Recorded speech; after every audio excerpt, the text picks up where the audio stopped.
আসসালামু আলাইকুম বন্ধুরা, আশা করি ভালো আছেন। বন্ধুরা, আপনাদের হাতে থাকা এই ফোনটা যদি আপনার বাচ্চা বা আপনার স্ত্রী, আপনার বউ ধরে বা কেউ ধরে, তখন ওই ফোনে যদি অ্যাডাল্ট কোনো কনটেন্ট শো করে সবাই কিন্তু আপনাকে খারাপ ভাববে।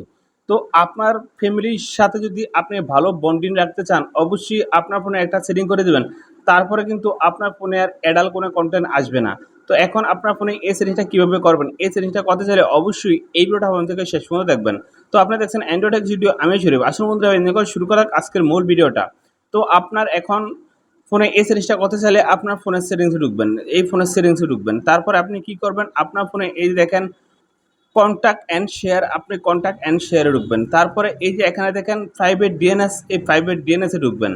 প্রাইভেট ডিএনএসে ঢোকার পরে এই যে দেখেন এই টিক চিহ্নটা যদি আপনার এখানে এরকম অফ থাকে, আপনি কি করবেন? এই প্রাইভেট ডিএনএসে ঢুকবেন।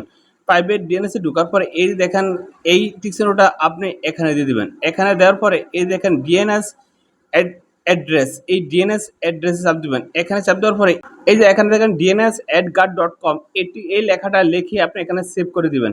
যখনই সেভ করে দিবেন তারপর থেকে আপনাদের ফোনে আর কোনো অ্যাডাল্ট কন্টেন্ট শো করবে না। সেক্ষেত্রে যদি আপনার বাচ্চা কাচ্চারা যদি আপনার ফোনটা ধরে, সেক্ষেত্রে তাদের হাতেও কোনো অ্যাডাল্ট কোনো কন্টেন্ট যাবে না। তো বন্ধুরা, আজকে ভিডিও এখন দেখা হবে নেক্সট ভিডিওতে।